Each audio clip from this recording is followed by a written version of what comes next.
¿Qué tal amigos? Los saluda Salvador España y los invito a este ciclo de conferencias del nuevo programa Miradas Recientes de las Historias del Arte en México. Es un programa bisemanal que comenzará este 25 de junio y se extenderá hasta el 12 de noviembre.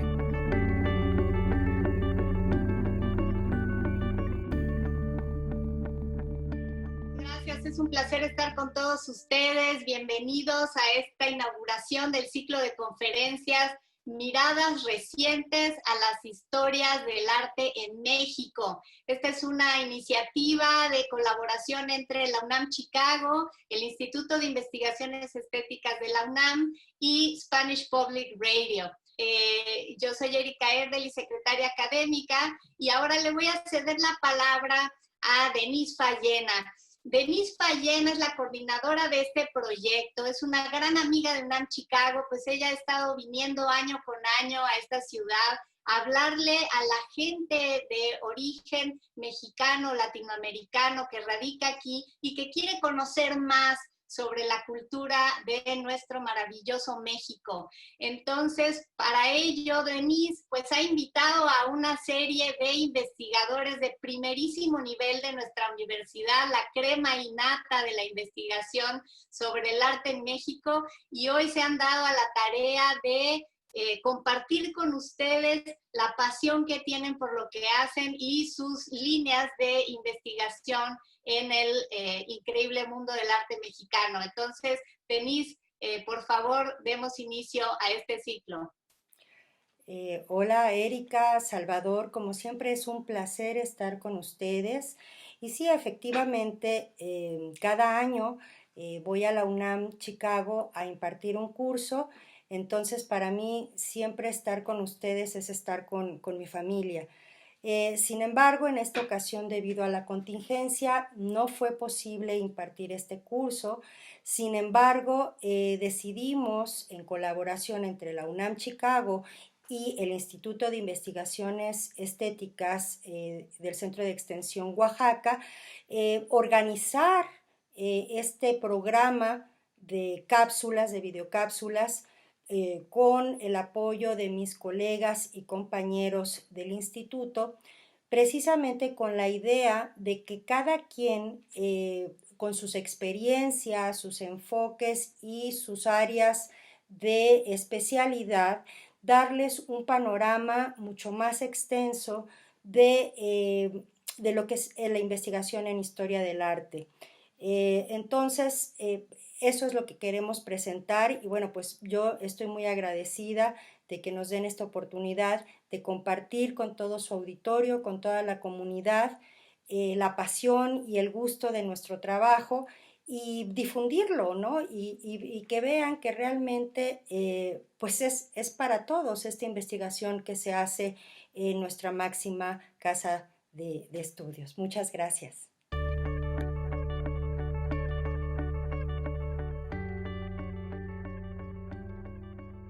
Es un gran gusto estar en este ciclo de conferencias para todos ustedes en Chicago. Es un gran placer.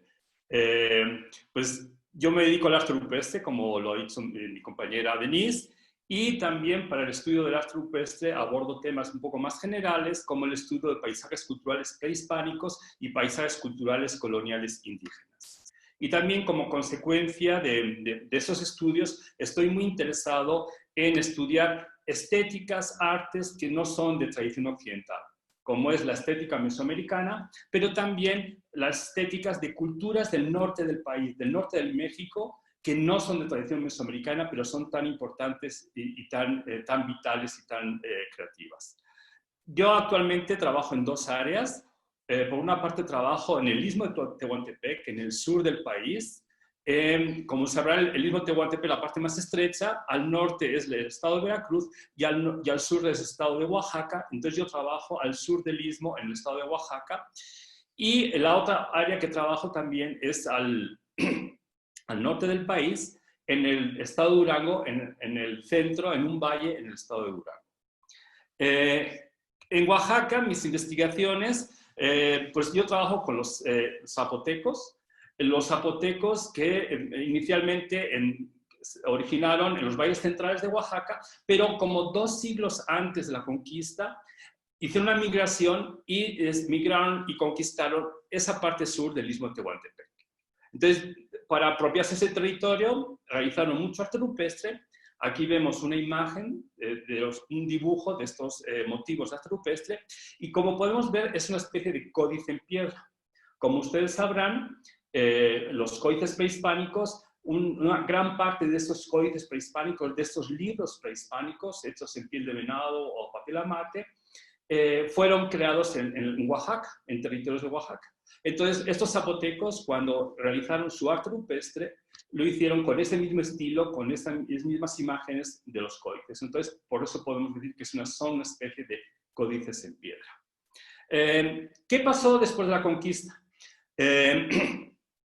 Pues no se interrumpió la realización de arte rupestre, sino que esos sitios con arte rupestre siguieron, algunos de ellos, en ellos se siguió pintando.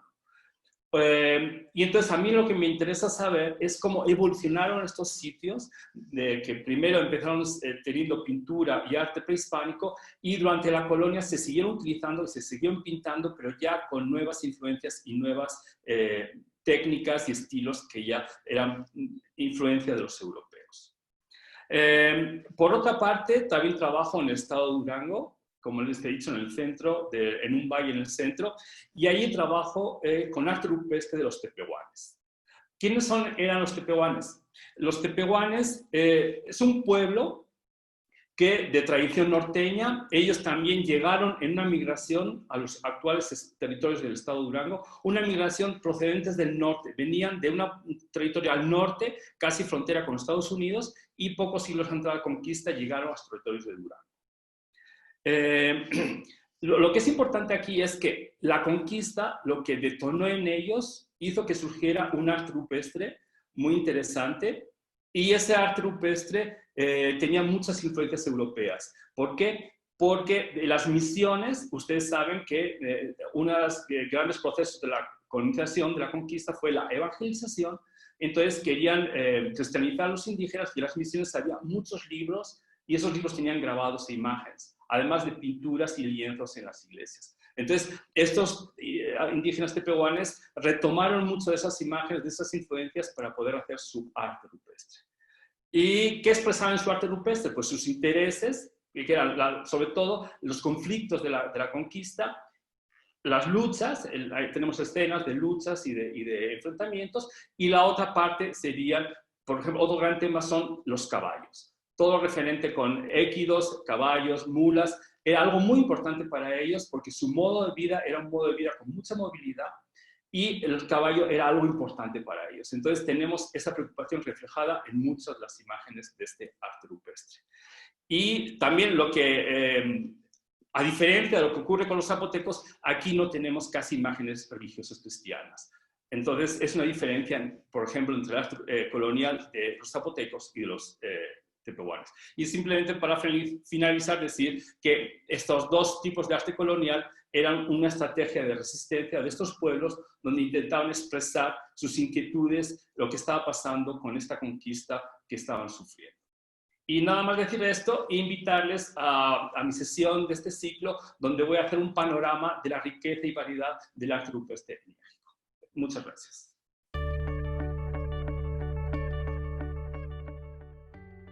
Es un gran gusto estar presente con ustedes, los interesados. Y mi interés es el arte prehispánico del estado de Oaxaca en particular. Por formación, yo soy arqueólogo, antropólogo, y uso mucho de estas metodologías para investigar la cuestión del arte prehispánico en referencia al estado de Oaxaca.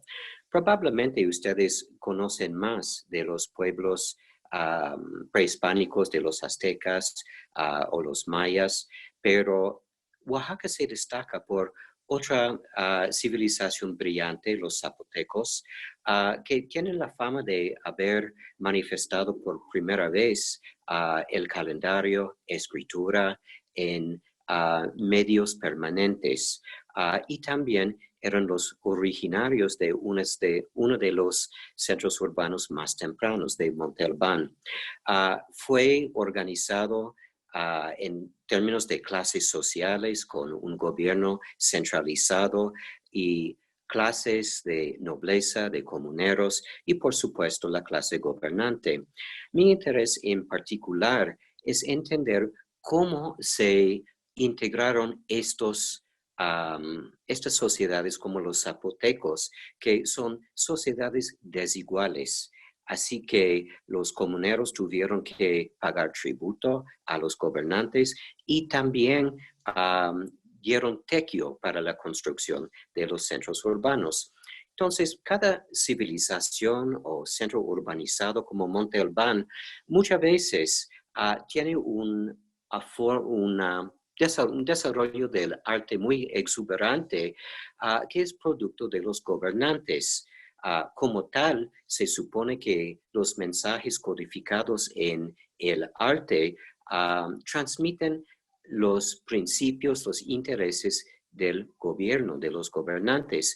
Mi interés en particular es cómo los gobernantes se presentaron al público, justificando, legitimando su papel de privilegio y su acceso al poder. La primera imagen, por favor.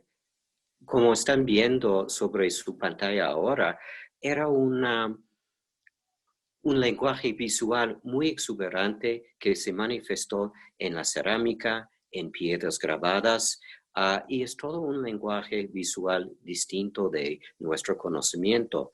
A lo mejor pueden ver que hay señores, señoras que están disfrazados como jaguares, por ejemplo, y están sentados sobre templos. Todo esto es un diálogo de poder y están arraigando el orden político dentro de un orden natural o de la cosmovisión.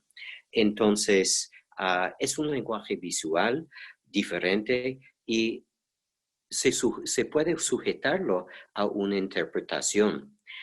Como antropólogo, uso mucho las creencias y prácticas religiosas de sus descendientes, los pueblos tradicionales zapotecos que viven en el Valle de Oaxaca y más allá. Aunque han pasado 500 años desde la conquista y fueron evangelizados estos pueblos, todavía sus conocimientos, su folclore es un banco de información increíblemente importante. Otro de mis intereses es patrimonio cultural, que se manifiesta en términos de los vestigios arqueológicos de Monte Albán, otros centros como Mitla, de que mencionó Denise, y también los mismos pueblos originarios de Oaxaca.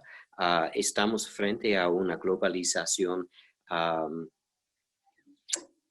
casi pues muy fuerte, y es importante guardar también la cultura del momento de los pueblos tradicionales. Entonces, esto es una pequeña introducción a algunos de mis intereses y el tipo de trabajo a que me dedico. Muchas gracias por su atención.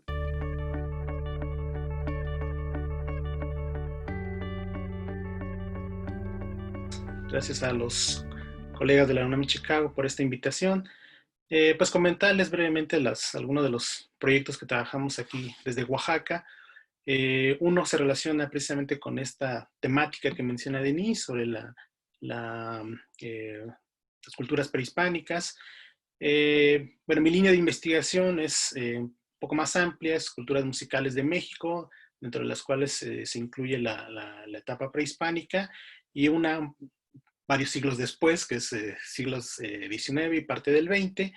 Les comento brevemente de la primera, del primer proyecto, línea de investigación, que es sobre una colección de instrumentos musicales precisamente prehispánicos que perteneció a un investigador, un etnomusicólogo mexicano-estadounidense, muy interesante, Samuel Martí, de mediados del siglo XX. Este personaje tiene unas facetas muy interesantes porque es era un músico violinista, concertista, compositor, después hace una transición hacia la antropología, la etnomusicología, pero además era guionista, productor de programas de radio, escenógrafo, entre otras cosas, ¿no? Un personaje muy interesante. Él dedicó buena parte de su vida a la investigación de las culturas musicales mesoamericanas, y su obra incluye pues, artículos, libros ampliamente difundidos.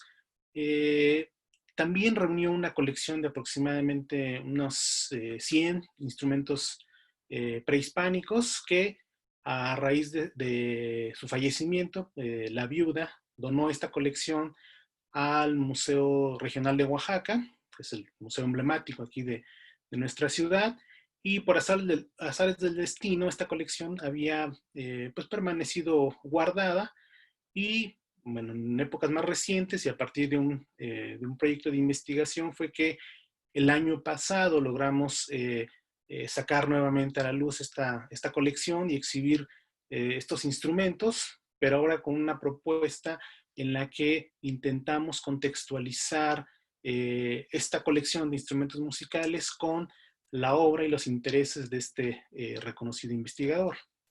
Eh, de este proyecto, bueno, ya por ahí hay un catálogo que el público puede consultar en la Mediateca de Lina, es un catálogo digital generado a partir de la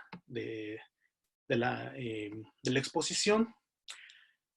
Otro de los proyectos que les quiero comentar brevemente es mi aproximación a los archivos musicales de los siglos XIX y XX aquí en Oaxaca. Con este proyecto tengo la intención de hacer precisamente una aproximación a un periodo bastante interesante de la historia de la música que se caracteriza por una fuerte impulso que da el Estado a la música.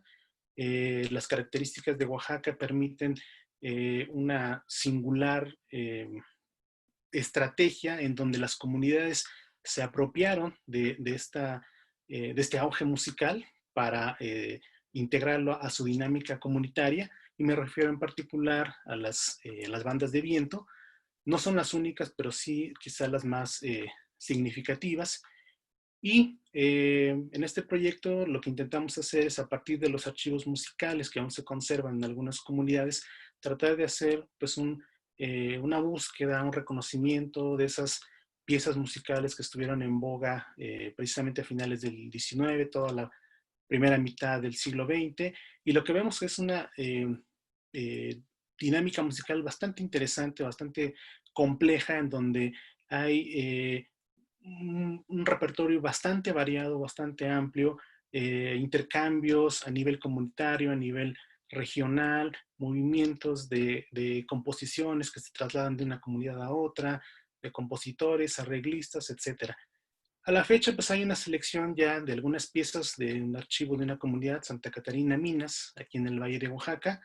La intención es hacer un disco con estas piezas y que permita pues dar más reconocimiento a este tipo de materiales. Hasta aquí mi participación y la invitación para la charla, en donde estaremos comentando sobre la colección del investigador Samuel Martí. Gracias.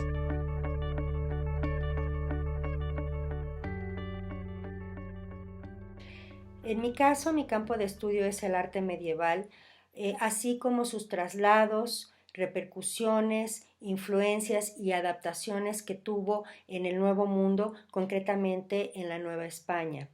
En particular, me interesa mucho el arte religioso, sobre todo las funciones que tuvieron las imágenes dentro de las devociones, las prácticas devocionales y dentro de la liturgia. En los procesos de evangelización, así como la fundación de las nuevas ciudades en América. Una de las características de estas imágenes es que se les consideraba que tenían una agencia activa, es decir, un poder para hacer milagros o para hacer prodigios. Pero además estas imágenes fueron muy importantes para la creación de todos estos imaginarios dentro de un sistema de creencias en el cristianismo que fueron introducidas a América y que también constituyeron objetos de poder dentro de la estructura social de la Nueva España. Me interesa sobre todo la introducción del culto de la Virgen María, que ha sido durante toda la historia de México de gran importancia. La Virgen María fue patrona de muchas de las ciudades desde el siglo XVI y su devoción ha sido muy importante a lo largo de toda la historia. Por ejemplo, tenemos el caso de la Virgen de la Conquista o la Virgen Conquistadora de Puebla, que es una de las imágenes más antiguas que se conservan en México de la Virgen María. Tenemos documentos, tenemos las crónicas del siglo XVI, en donde se dice que esta imagen, también dentro de toda una construcción discursiva, la trajo el conquistador Hernán Cortés y que inclusive ayudó a las huestes de los españoles a la caída de México Tenochtitlan. Esta imagen fue jurada en el siglo XVII como patrona de Puebla de Los Ángeles y actualmente todavía se conserva en el convento de San Francisco en esta ciudad. También he tenido oportunidad de estudiar a la Virgen de los Remedios de Cholula, que es muy interesante porque su santuario está precisamente encima de la Gran Pirámide, de la pirámide que está en Cholula, que es una de las más grandes de México, y este culto sigue vigente hasta nuestros días, es la protectora de Cholula y actualmente todavía se saca en procesión y se le tiene mucha fe, hay una devoción muy importante a esta Virgen. Y también tenemos la Virgen de la Asunción, que fue patrona de la República de Tlaxcala. Sabemos bien que los tlaxcaltecas fueron aliados de Cortés precisamente para la conquista de México Tenochtitlan. Y bueno, también me ha interesado estudiar, otra de mis líneas de investigación es los libros de oración. Los libros de oración fueron muy importantes porque las primeras imágenes cristianas que entraron al Nuevo Mundo fue a través de las estampas y de estos libros que tenían ilustraciones de la historia sagrada, de la Virgen, de los santos y sobre todo de Cristo. Entonces fueron los primeros modelos para construir esta mirada devota. Uno de los libros de oración o devocionarios que se usaron durante la Baja Edad Media fue precisamente los libros de horas. Los libros de horas eran libros que contenían oraciones especialmente para la Virgen María y que sabemos los ejemplos más antiguos que tenemos provienen del siglo XIII. Estos libros se hacían a mano, son manuscritos, en donde los escribanos, calígrafos expertos, copiaban todas las oraciones, pero además muchos de estos libros de horas están lujosamente iluminados, es decir, tienen imágenes con mucho colorido, con muchos detalles. Y sabemos que cuando se inventó la imprenta en el siglo XV, a mediados del siglo XV, se siguieron haciendo estos libros de oración, pero ahora de manera mecánica. Y se les incluyeron grabados o viñetas precisamente para poderlos ilustrar. Un caso muy interesante es los libros que llegaron precisamente a América en el siglo XVI y tuve la fortuna de encontrar un devocionario, un libro de horas que se imprimió, se publicó en la ciudad de París, más o menos en la primera década del siglo XVI. Y este libro sabemos que llegó a la Nueva España, no sabemos realmente quiénes fueron sus propietarios, pero sabemos que se censuró precisamente en 1574 y actualmente este libro está albergado en los acervos de la biblioteca de Newberry en la ciudad de Chicago. Esto me ha permitido tener estos acercamientos y hacer mis estancias de investigación en la ciudad de Chicago. La biblioteca de Newberry tiene un acervo muy importante sobre documentos, libros y mapas de México. Y este libro es el que me parece muy importante hablarles más a detalle, y he planeado que la videocápsula de este programa sea precisamente sobre el estudio de este libro. Me parece que una de las importancias es precisamente cómo estas imágenes religiosas se están trasladando y están creando precisamente todos estos sistemas de creencias, pero también esta visualidad. Y también, por otro lado, eran instrumentos para tener un diálogo con el ámbito celestial, con lo sagrado. Es decir, el devoto establecía un diálogo precisamente con los santos, con la Virgen y con Dios para obtener protección y para dar gracias, para dar alabanzas. Entonces, espero que esto sea de su interés. Muchas gracias también a la UNAM Chicago por esa posibilidad de presentar aquí nuestros estudios. Mis áreas de interés son el arte virreinal, es decir, el arte que se hacía en el gran imperio español entre los siglos XVI y XVIII. Yo soy historiadora del arte, formada en Alemania y en México, y me dedico justo a ver cuáles dinámicas había en ese gran reino y cómo influía en las diferentes obras artísticas, cuáles eran las relaciones, los modelos que venían de Europa, que llegaban a América, cómo se transformaban, cuáles eran las manifestaciones propias de América. Entonces, una de mis líneas de investigación son los conventos de mujeres, es decir, estos grandes complejos donde se recluían las mujeres para dedicar su vida a la oración. Estoy viendo cuáles son los espacios en los que vivían, porque se decía que eran como ciudades dentro de la ciudad, y cuáles eran los modelos que había para esos espacios en Europa y cuáles se agregaban en América. Por ejemplo, para el caso de México, el chocolatero era esencial, no podían imaginarse una vida sin tomar chocolate.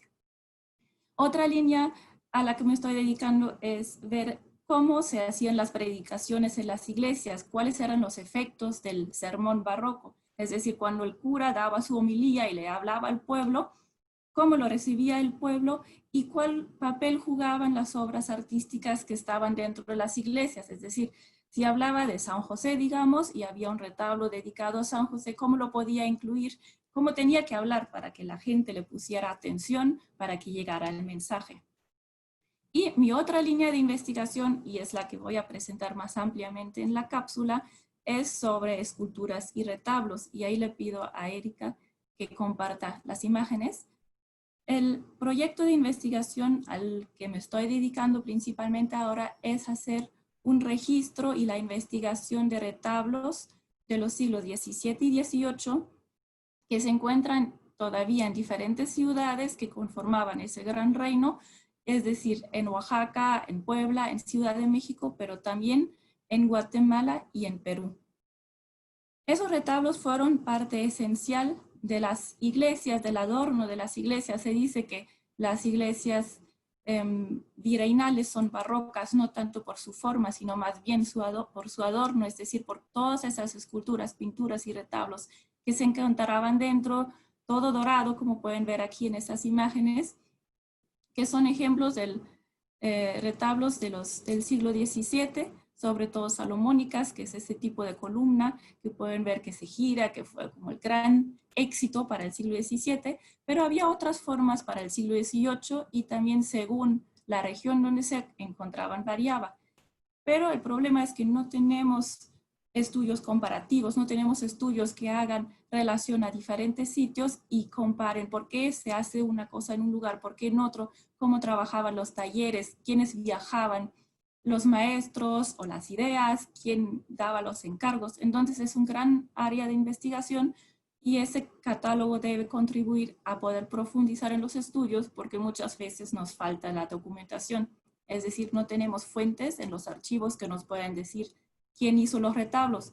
Entonces, lo que tenemos que hacer como historiadores del arte es recurrir a la comparación formal estilística. Es decir, comparar, por ejemplo, la forma de la columna en un retablo y en otro y decir, ok, se parece, entonces puede ser que fue la misma persona quien lo hizo o es completamente distinto, entonces no. Así que son varias líneas de investigación que estoy desarrollando a partir de los retablos, pues y los invito a conocerlos más a detalle en la videocápsula que tratará de los retablos barrocos en México. Muchísimas gracias. Un placer estar con todos mis queridos colegas aquí de Oaxaca. Yo estudio, siguiendo con esta línea temporal, después de mi querida Francisca Neff, finales del siglo XVIII a principios del siglo XX. Esto es lo que se ha denominado el gran siglo XIX, algo muy complicado porque realmente no tiene que ver con una temporalidad, sino con problemáticas que van desde la formación de la academia, de las academias de arte en Latinoamérica, hasta, por ejemplo, en México, la huelga o la rebelión del doctor Atl en la Academia de San Carlos en la Revolución, ¿no? Así que doble revolución. Realmente entonces me dedico al arte moderno del siglo XIX con todas esas problemáticas tan interesantes que implica decir moderno, ¿no? O sea, es un tema, o más bien son muchos temas y problemas, y realmente lo que me interesa y me apasiona mucho son la construcción de estas imágenes que van a tener nuestras naciones americanas y que van a promover una identidad y una idea de nación.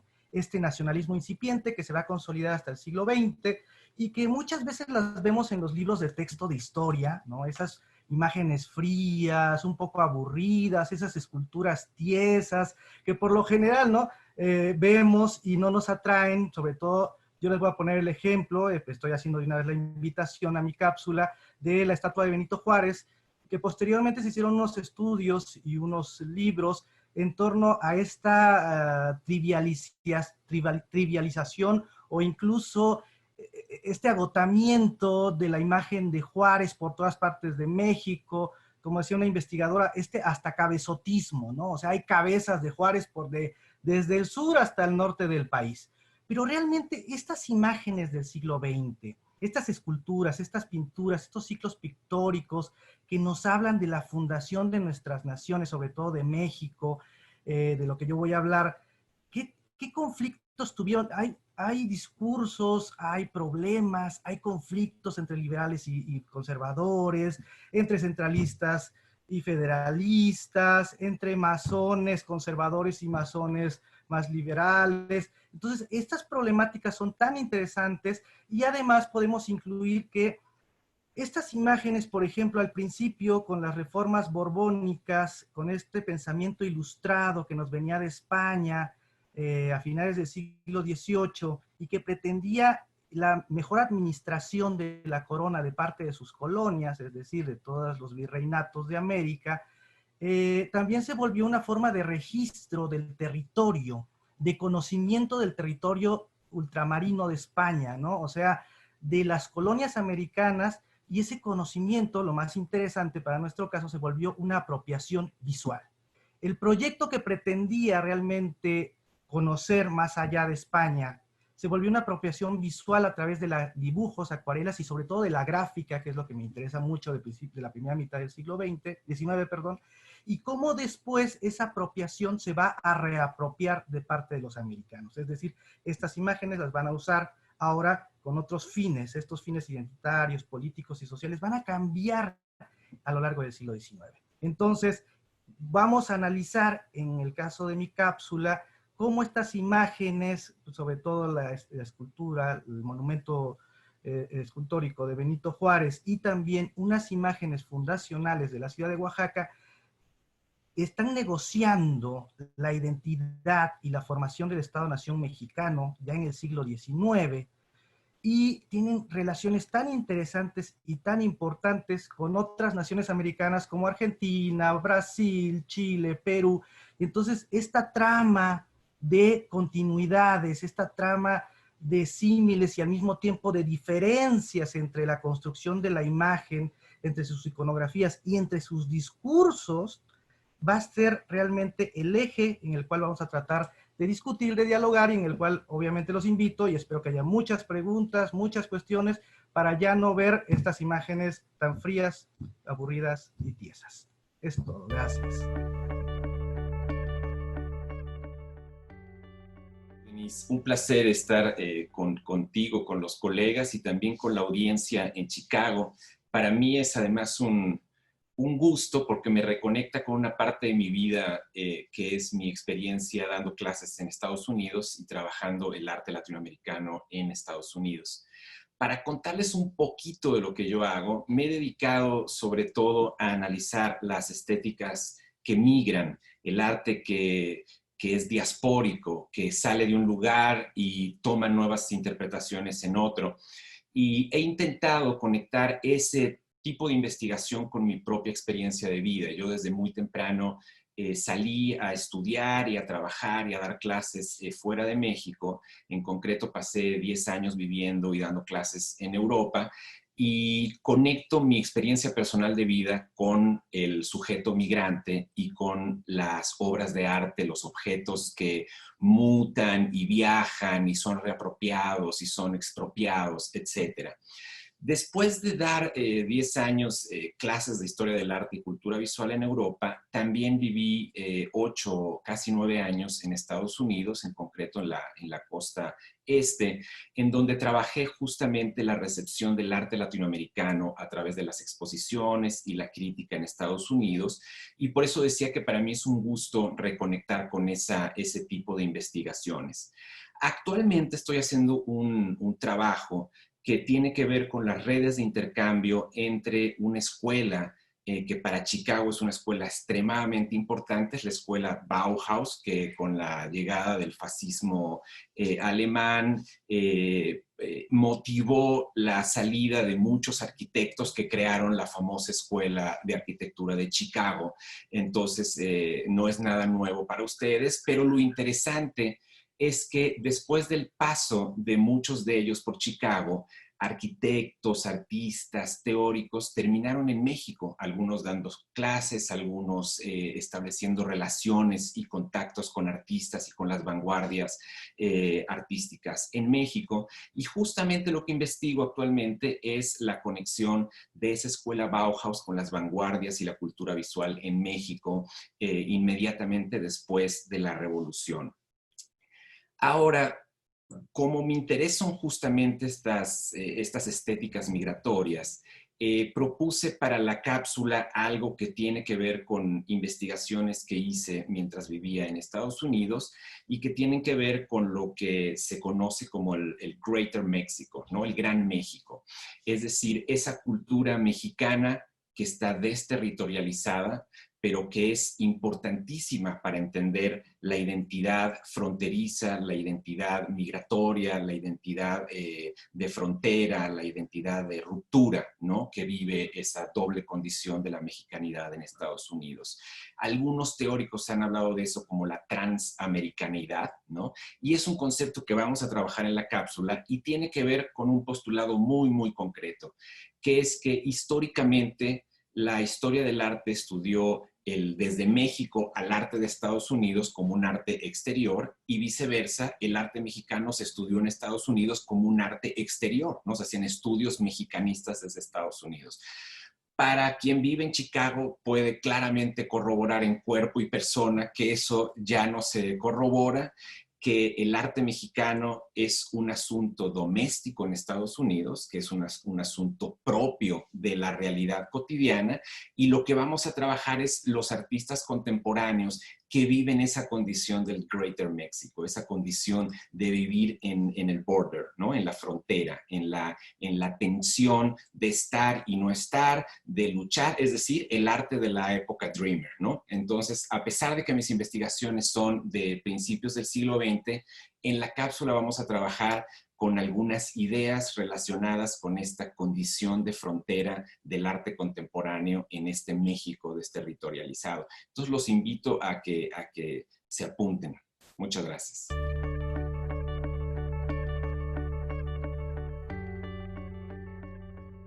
Muchísimas gracias por organizar este ciclo de conferencias. En verdad, esta presentación ha sido espectacular. Nos deja con muchas dudas, muchas preguntas y muchos deseos y motivación de conocer más sobre los temas que cada uno de ustedes nos ha presentado y que estoy segura que van a ser de gran interés para nuestro público. Así que creo que con esto pues nadie va a quererse perder cada una de las conferencias que vienen con ustedes, y pues ya en cada una de ellas nuestro público podrá hacer las preguntas que quiera hacer en el momento en el que se transmitan en vivo, y allí estaremos moderando los comentarios, ¿verdad, Salvador?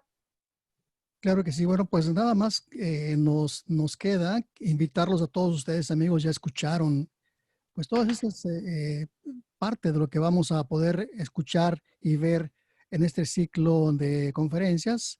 Así es que los invitamos a que estén pendientes y por supuesto que nos acompañen, y ya lo saben, pueden darnos su opinión sobre esta y sobre este y cualquier otro proyecto que tendremos para ustedes en conjunto con la Universidad Nacional Autónoma de México en Chicago y también Spanish Public Radio.